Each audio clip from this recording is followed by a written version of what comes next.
Good morning. Good morning, Eric. Good morning, Tina. Good morning. How are you both? And good morning, everyone joining us online. Christian Page here, and welcome to another SportWorks talk. This morning we have with us Eric Saintrond, Secretary General and CEO of FISU, the Federation of International University Sports, and Tina Sharma, the Media and Communications Manager at FISU. So today, talking to us about FISU Healthy Campus, a fantastic program, and I think an incredibly timely program, given the current crisis we're all facing around the world. And I think really bringing to the fore the importance of health and fitness, and an amazing platform that has been created within the FISU, by the FISU family, to deliver an amazing message. So, to start with, good morning to everyone who's joining us.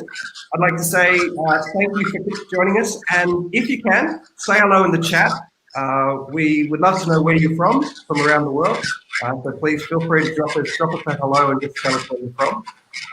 Obviously, we're based in Lausanne. I think, Eric, you're in Belgium today, and Tina, you're also in Lausanne. So we're still facing the challenges of working from home and just the disruption of that. So please bear with us as we do our best to technically deliver a smoother presentation as possible. As always, a little bit of housekeeping. We'll do a 20-minute presentation this morning, and then we'll follow up with some Q&A. So if you do have any questions and answers, then please feel free to drop them into the chat. Right, so without further ado, I'm going to hand over to Eric. Good morning. Good morning.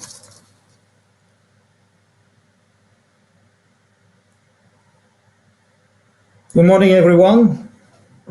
And I'm very pleased today to, first of all, introduce you to FISU, because maybe some of you do not know too much about FISU. And FISU has a long history because we start our history already in 1949. We celebrate last year our 60th anniversary, our 70th anniversary and 60th anniversary of our major event, which is the University Games, the Universiade. Maybe, Tina, you can go to the next slide.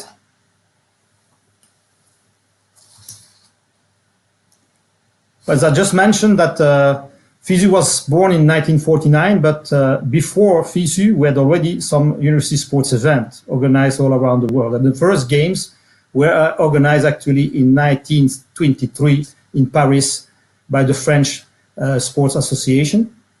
And after that, we had our first major event created in 1959, which is the first time we had the University Games in FISU, the Summer Universiade. And then we had, of course, organized Winter Games. Every 2 years, we have the Summer Games and Winter Games. And in 61, after a long period of political issues between the Eastern country and Western countries, finally, the whole university sport movement was united, and we have got the recognition from the IOC in 1961. Then after that, we have organized plenty of games and championships. Till the moment we have decided to change a bit our targets and work not only with national federation and national teams, but to work with universities. And that's why we have created new events that are called the World Cups. And the World Cups are very specific because they are not competitions for national university teams, but for universities. And important step, and it's linked to what we are doing today with Healthy Campus, we have received from UNESCO the right to announce the International Day of University Sport that is proclaimed by UNESCO and that is organized every 20th September every year.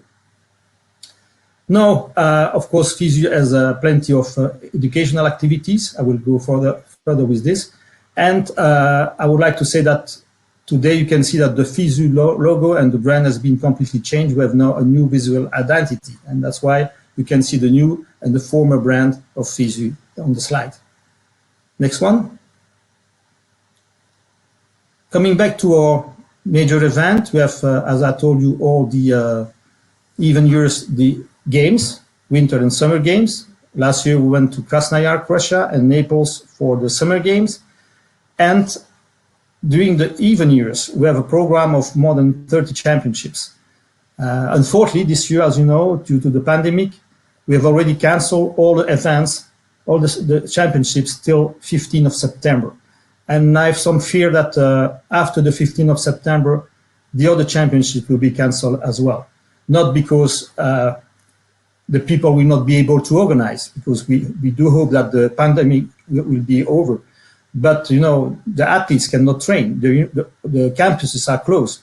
The sports venues are closed. And then the people cannot, of course, go for training, have relations with their coach, and it's difficult for them to be prepared for a major event. Then we have next year, again, the University Games. Lausanne 21 will be for the winter, and Chengdu 21 will be for the summer. And then we will have our program of championships, and in 23 we will meet in Lake Placid for the Winter Games, the place where were the Olympic Games long time ago, and Ekaterinburg for the Summer Games in Russia. And as you can see, we have developed as well a new program of cups. First of all, we start a long time ago with 3-on-3 basketball with our friends from FIBA, the late Secretary General Patrick Bowman, and we start in 2015 this cup in 3-on-3 basketball, and now we have added to this program the Football World Cup that started last year, and we have every 2 years a final of Football World Cup, University World Cup, that will be organized in Xinjiang, China.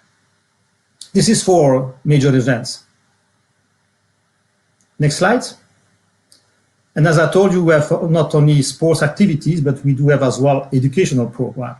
We have forum for the students.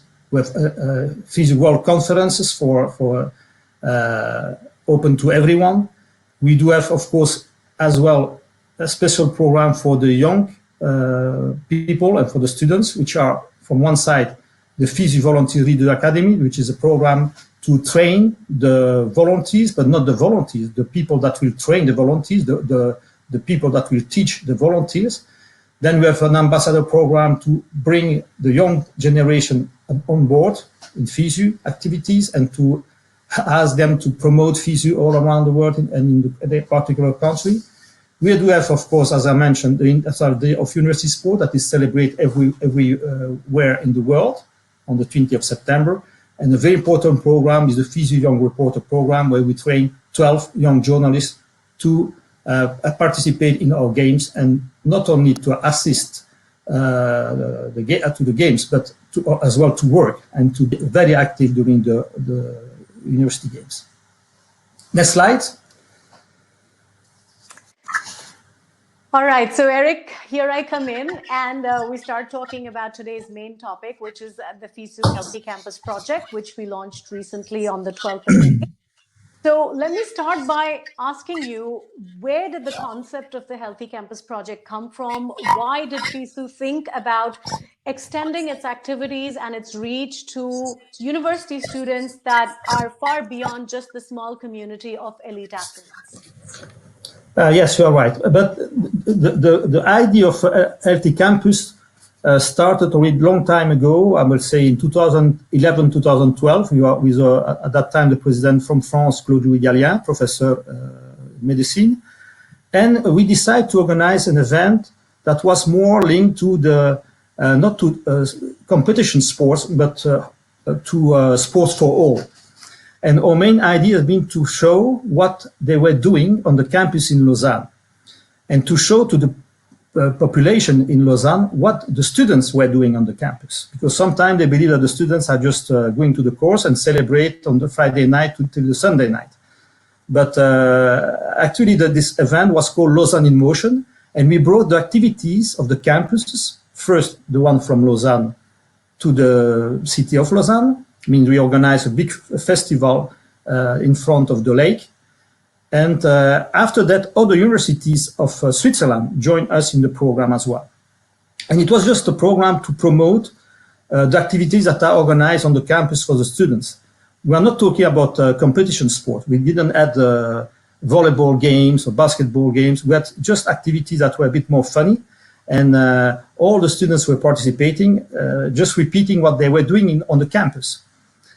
And of course, it was not only for students. And we invite all the people from Lausanne, the families, the kids, to join us. And we organize all those activities for them. And we organized this event in 2014, in 16 and 18. And then we realized that with that fantastic event, it was not enough. And we had to do something more to reach not only one campus or campuses in one country. Even if we had Lausanne in motion export to Norway and to Australia. Of course, they were not called Lausanne in motion. They were called differently, but it was in motion, the name of the campus. But it was not enough. And then we decided to create a project that could reach all students around the world. You know that we will have very soon nearly 200 million students, because India and China has contributed dramatically to increase the number of students in the world. But now we have really a huge population of students around the world, and a huge population of students that unfortunately do not pay too much attention to their lifestyle and to their health. Sometimes they arrive at the university at 18 years old, and then they don't visit a doctor before they are 50 years old.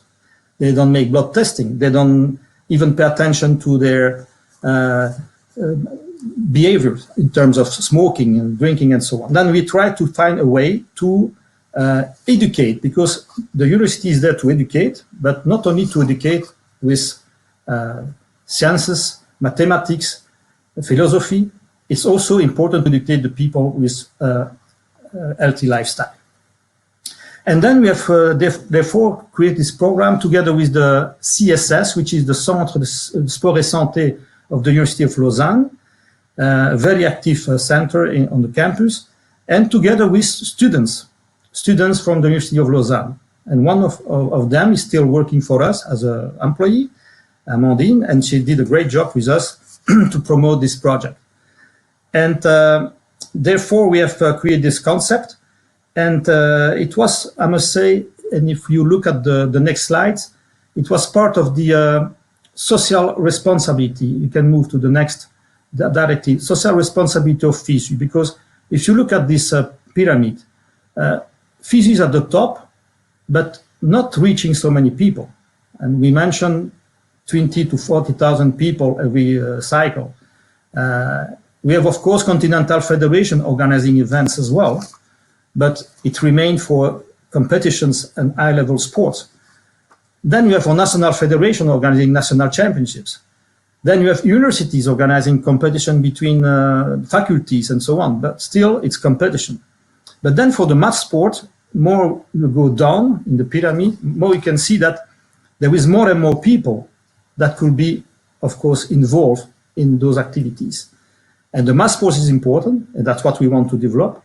But as well, we have to pay a great attention to the students that are completely inactive.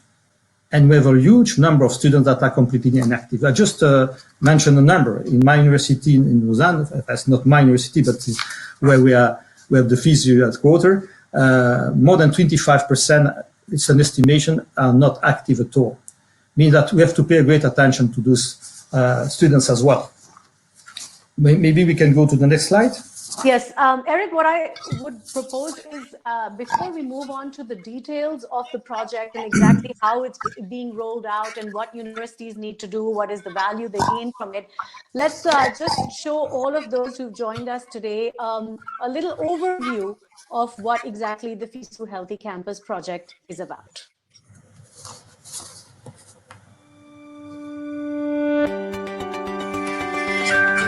As the only international sports federation that bridges higher education and sport, FISU is inherently concerned with the overall well-being and holistic development of millions of university students worldwide.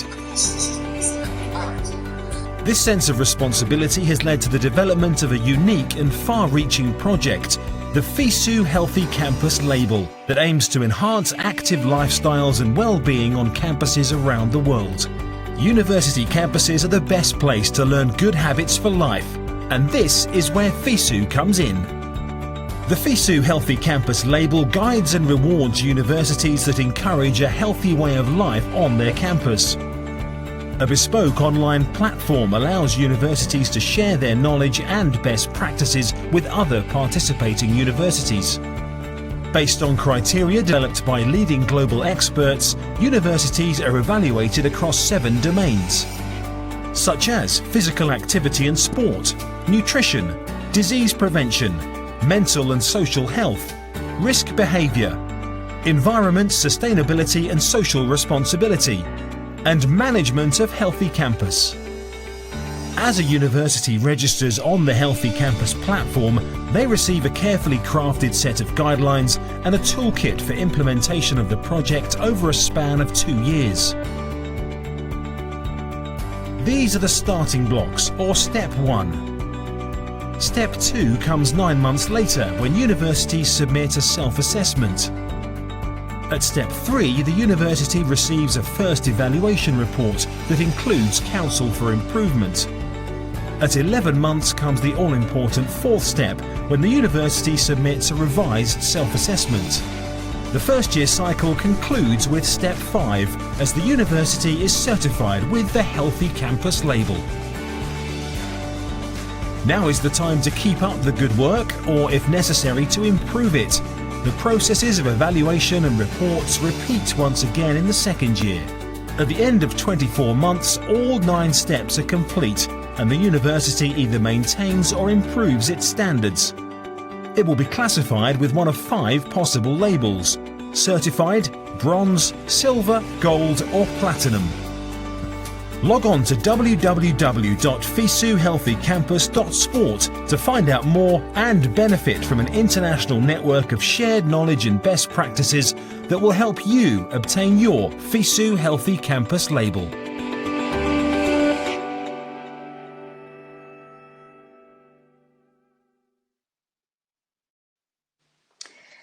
So that's what the project is about. And, importantly, Eric, you're talking about reaching out to this very, very large community of university students that are out there in the world. As you said, in a few years, we could be talking about 200 million students. Not all of them active, majority of them perhaps even inactive.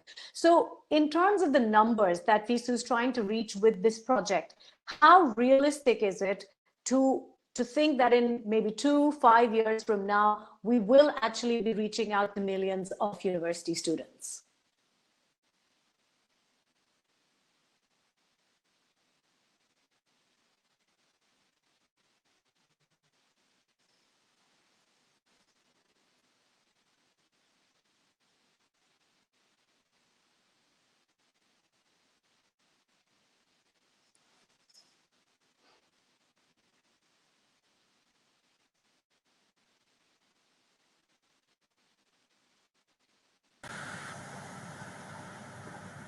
Okay, can you hear me?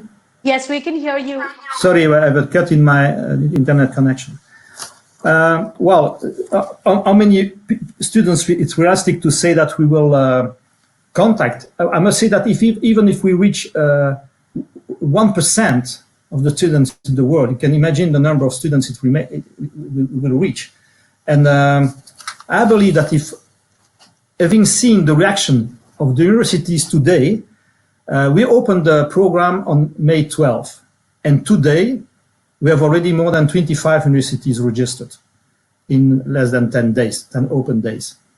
I mean, this is very encouraging, and I'm sure that in a couple of months we will be shocked by the number of universities that will enter the program. And if they enter the program, of course, they will put all their students part of the program. You know, we have some universities that we have in our program that have more than 60,000 students. And it's quite impressive because with one university, you can already reach 50,000 people. And I'm quite enthusiastic when I see the reaction of the university community today, having already registered in our program, knowing that all those campuses are closed. It's not so evident to work today because all the campuses are closed. Most of their staff is in home working, and even though we have been very successful today. Yes, so it's really, in a way, it's the right time for a project like this, because as the world is grappling with a health crisis, we are looking to turn the focus onto individual health. But you talk about universities having come on board already between 12th May and today, Eric. What is the reason that universities are signing on to this platform? What is it? What is in there for the universities? What can they gain from signing on to the FISU Healthy Campus platform? And what is the value that they get from it? I'm back. Sorry. Just asking you about what is the value for universities in signing on to the FISU Healthy Campus platform. But if you are part of the Healthy Campus platform, it's not only a place for development of your own development. It's Corinne. We can still hear you, Eric, so please continue. Hello? Yes, Eric, we do hear you. We were talking about the value for universities. Yeah, they will be part of a community. Means that it's a platform when you can exchange best practice. You can have access to the situation that all universities are doing. I mean, you will know in Europe what a university in the US or in Australia or in China is doing and at what level they are already. You can exchange some best practice and experience. And this is important because I cannot say that on the campus, the universities are not active. If you look at the University of Lausanne, where we are staying, they are very, very active. And they have already a very high level of performance in terms of healthy lifestyle, I would say. However, maybe there is something where in some activities, because we cover 7 activities, not only physical activity, and there will be maybe some activity where they're not so performant. And of course, they can share experience with other universities to see what they are doing and to improve the activities in that field. By the way, don't forget that we will, as it was shown in the video, we will provide as well a certain level of label. Of course, after 1 year, they will be recognized as a healthy campus. But after that, they will have 1 year to reach the level of bronze, silver, gold, or even platinum label, which is attributed based on the number of points they will accumulate filling the 100 criteria that are part of the program. So if I can just ask you a little bit more about these criteria, the standard document that has been developed as part of this project, it actually outlines all these criteria against which the universities will be evaluated. And maybe you can tell us a little bit more about how this standard document was developed. Well, it was for a director of Healthy Campus, Fernando Parente. It was quite a long way to go because we had first to prepare the number of criteria that we will present to the universities, and then not to decide by ourselves.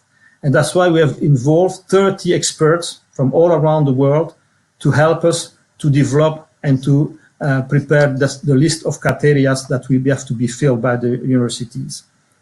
And I must say that it has been months of work, of meetings together with those people, and I would like to thank them for that. And of course, they will remain in contact because for months, they've been correcting the number of criteria that we will present to the universities, and they will be still involved in the future as well. But we have people coming from UNESCO, from World Health Organization, from universities, of course, academic. We have experts from scientists and so on. All those people have been contributing dramatically to the process. And as a result of this process, we have this project rolled out now. The standard document is ready. The project has been rolled out. We did explain a little bit to the viewers right now about how exactly the project works. But if you can just go into a little bit more detail, the universities will be evaluated over a 2-year period in those 7 domains, which include really important factors that you mentioned, things like risk behavior, nutrition, and many things more than just physical activity and sport. Yeah, well, that's true. Anyway, not all criteria have the same value. For example, there is 2 major areas that have already 33 criteria and points. is the physical activity and sports, of course, and the healthy campus management means all the people will approach the project. And of course, the other domains have sometimes less points and criteria. But what we ask the people is to try to do their best. You cannot do the same in Switzerland that you can do in some Asian countries or some African countries or South American countries.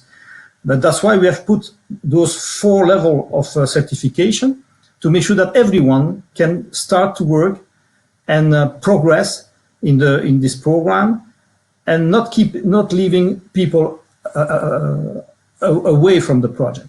Everyone has a chance to be part of the project, and this is important.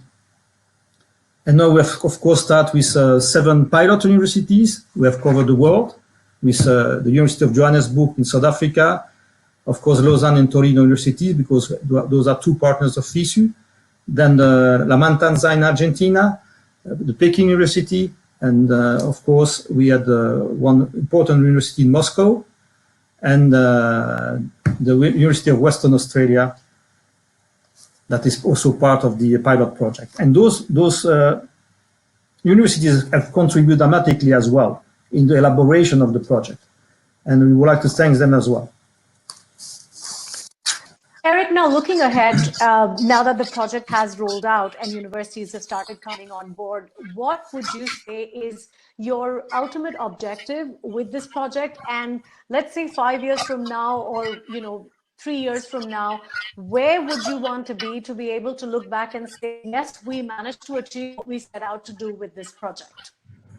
Well, we have some business plan, I will say, because we of course had to finance this project. It's quite an expensive project to develop as well, with no external resources.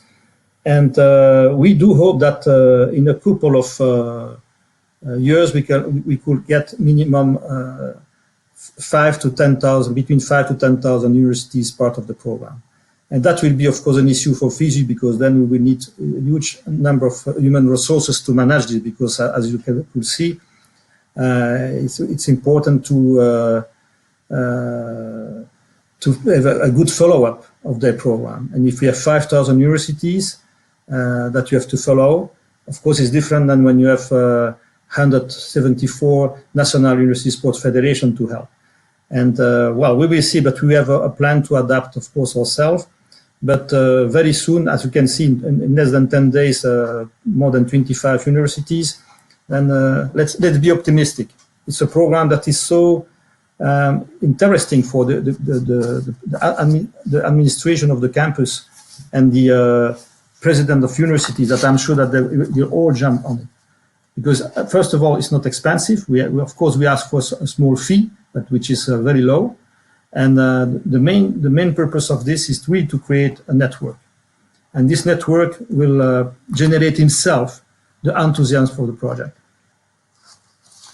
And finally, before we open the floor for questions, I know that in your discussions with some of the pilot universities, one of the rectors of the university actually told you and talked to you about how they would like to see this project reaching the very last individual who is in their campus and who is perhaps not participating in sport, getting involved with this. Would you like to just tell us a little bit about that? Well, it is true that it's the most complicated things for us is not to reach universities, because that will be quite easy, but it's on the campus to find a way that the one that are in the bottom of the pyramid, the non-active people, realize that it's important for them to be active. And I like to remind you the words of the rector of the University of Lausanne. She told me, Eric, if you want to be successful, you have to make sure that our best students in mathematics realize that if they practice a bit more sports or physical activity, they could be even better. And it is all about this, just to convince the people that believe that not only healthy lifestyle, but physical activity is important and is part of the development as well, and could make them better.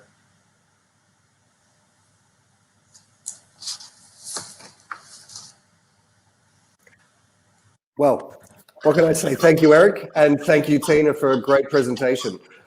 Incredibly inspiring to see the work that you've been doing in getting this program launched. And of course, in 10 days, 25 universities signed up. I too remain optimistic that we can achieve that goal of between 5,000 and 10,000 universities signed up. I think it's an amazing objective. So thank you both for the presentation. We're going to hand over now to a few questions that have come through on the chat. Thank you for those. The first question from Alberto Agra. Where can we access the standard document? You can enter the, of course, the program is only open for universities. Then don't try to register it yourself. If you are not in universities, you will be rejected. But all information are, of course, on the FISU website. And you can find a menu where you can find all the information regarding Healthy Campus. But you cannot register if you are not a university, of course. Some people try. Oh, I can understand why. It's a great program. I can understand that. So the next question segues nicely to Mary. Do we need to be a member before we can enroll our university into this program, meaning private universities? Good question. No, all the universities are recognized by the Ministry of Education in your country. You can have access. That's great. Good question. Thanks, Mary.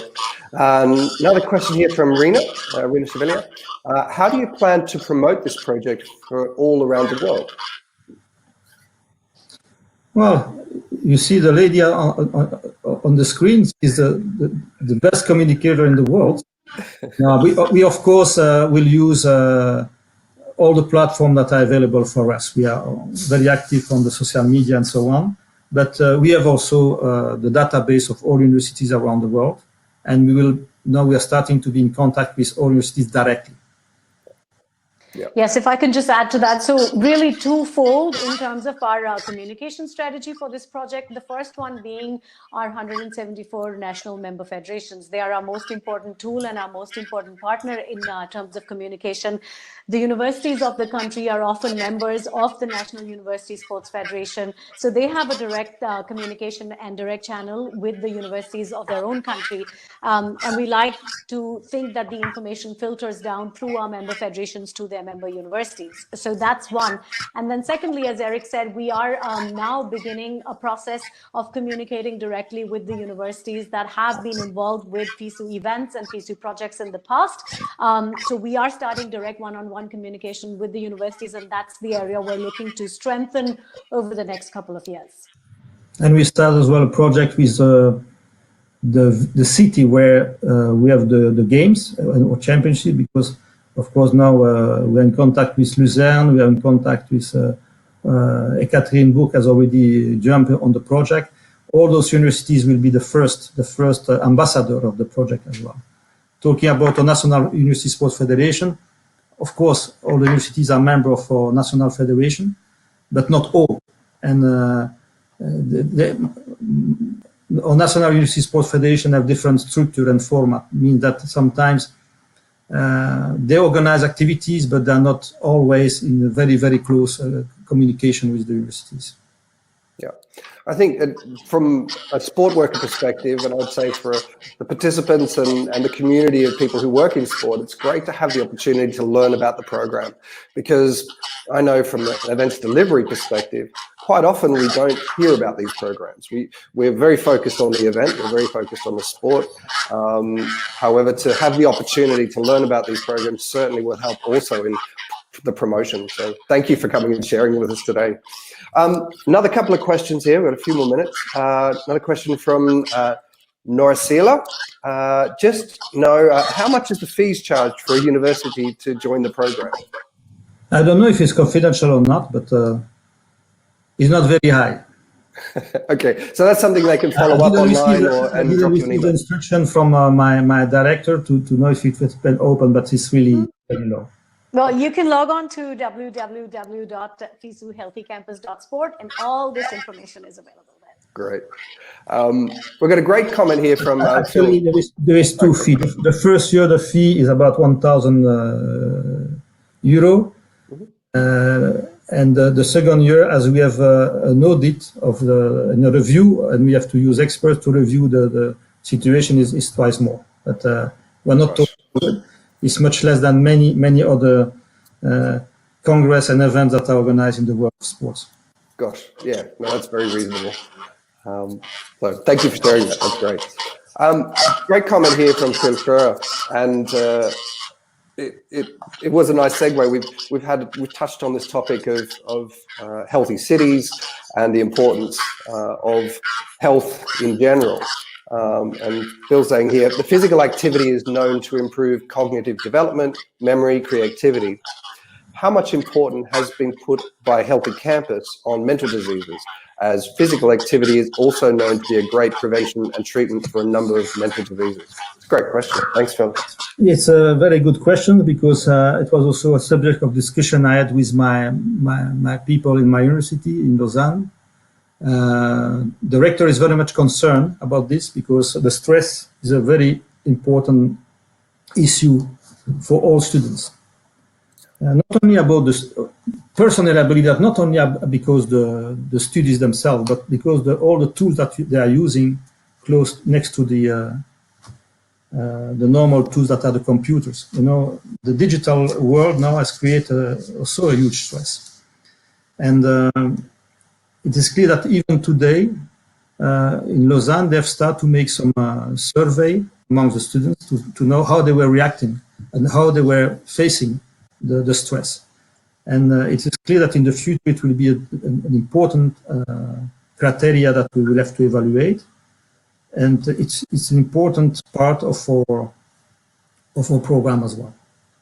And you know, I'm not against esports and so on, but we try in FISU to keep our 2 feet on the ground and to say, okay, don't put more and more the young generation more often in front of a screen. Try to put them on a real field. Run, play football, play basketball, play fitness. You know, all those kind of activities that are a bit more healthy than to play very nice games, but that bring them more and more in front of a screen and increase their stress for sure. And do not socialize too much at the end. Yeah, I think especially in the period of lockdown, I've got a 2-year-old and a 3-year-old, and it was absolutely essential to get them running in the mountains on the weekend as soon as I possibly could. There was enough, we'd seen enough of repletes of Frozen and every other Disney film. So yeah, I can totally agree with getting out in the field. So time just for a couple more questions.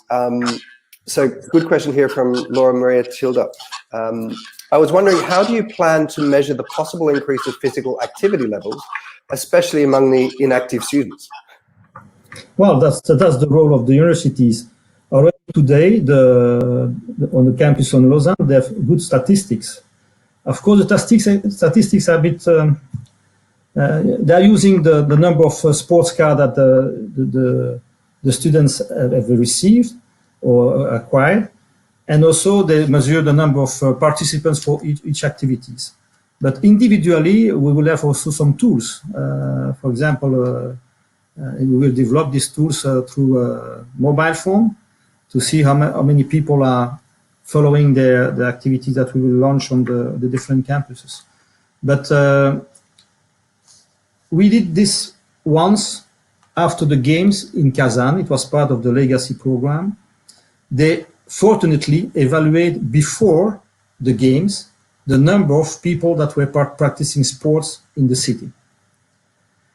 And based on this, after the games, they evaluate the number of people, not evaluate, they calculate with very precise statistics, how many people were practicing sports.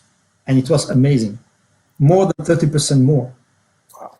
Just because we brought an event. But it's not because we brought an event, because we can organize the Tour de France. It's not because of the Tour de France that more people will buy a bicycle and start to bicycle. But it's because, thanks to the game, we create infrastructure. We have renovated the venues. We have make new infrastructure for the new roads and so on, new access to the sports venues, better public transportation. And thanks to that, 30% of the population in less than 1 year came to physical activities and sports. not top-level sports, but at least they were practicing something. Yeah, that's an amazing statistic. 30%. That's huge. What a great achievement. And that gets back to an earlier presentation a few weeks ago about Philip saying, just need people to get out and move. So that's a great achievement. And legacy. So quick, couple more questions. Marion, so thank you for sharing. What are your thoughts on esports? Are you considering esports as a physical activity? I think we've kind of answered that. Now, I had a long discussion with the new acting president of esports. He just appointed now. But he told me, I understand FISU because, and this is my plan as well. What we want to do is to link esports and real sports. And I make some proposals, say, okay, let's go. We can bring esports in the games. But then I want the athletes participate in both. And he can first go to the 15 kilometers cross country and then compete on any kind of e-games he wants. But this is a dream, because then he will prove that he can do both physical activities and performance on e-games. Well, maybe this will be a follow-up module to the Healthy Campus. I can see another sub-project happening now. No, but it will be for me a fantastic duathlon. Yes. The biathlon, where we have we can have a new sport that we create. Yeah. I propose this to the Americans in Lake Placid, because of course all the Americans, they would like to have the esports on board. Yeah. But it's okay, we can do it if we make a mixed event. What a great idea. Maybe this will be one of these things that comes out of COVID, that we look to ways to bring these two together.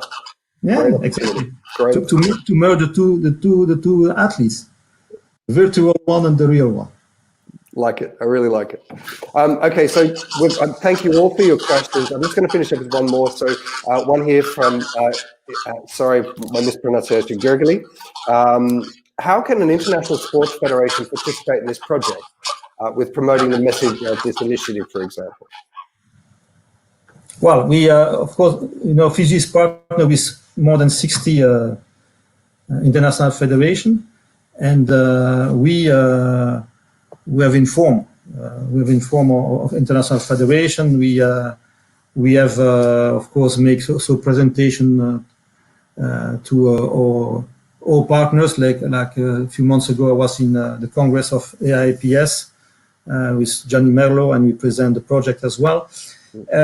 I believe that, of course, the international federation, the main target is the high-level competition and the grassroots program, of course, but this is more in the hands of the national federation.